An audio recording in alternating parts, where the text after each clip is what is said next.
Judge Joseph Jordan's problems began last October when a Norfolk attorney publicly criticized as excessive a 30-day jail sentence the judge gave a young woman for trespassing. Days later, the Virginian Pilot reported Jordan was under investigation by the State Judicial Inquiry and Review Commission on other charges of judicial misconduct. News of the investigation and criticism of Jordan by several lawyers, including the president of the State Bar Association, infuriated those who supported his tough stance.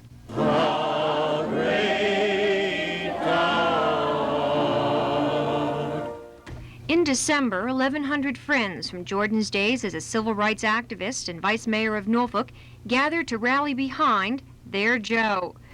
Less than a month later, on a cold January morning, 55-year-old Joe Jordan arrived alone to face his accusers in front of the State Judicial Commission. Transcripts later revealed that Jordan told the commission he may have made a mistake in the trespassing case, but he defended his overall conduct on the bench, claiming that charges against him were political. The commission didn't accept Jordan's defense and found him guilty of judicial misconduct. It sent his case to the state Supreme Court. Earlier this summer, commission lawyer Reno Harp told the court Jordan routinely trampled on the constitutional rights of defendants, convicting them in the absence of complaining witnesses, convicting and jailing witnesses without regard to their rights, and unconstitutionally delaying bond.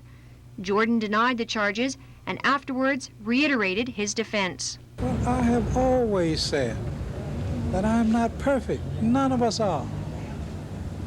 And that no judge is perfect.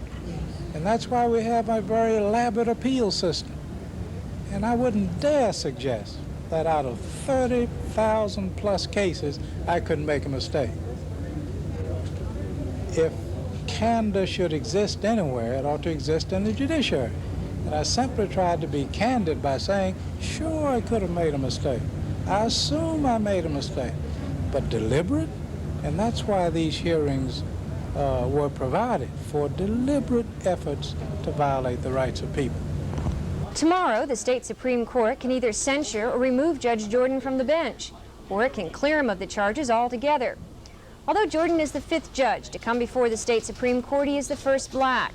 He has received strong support from Norfolk's black community and from the city's General Assembly delegation, all of which means the political ramifications of tomorrow's decision will probably be as important as the legal ones.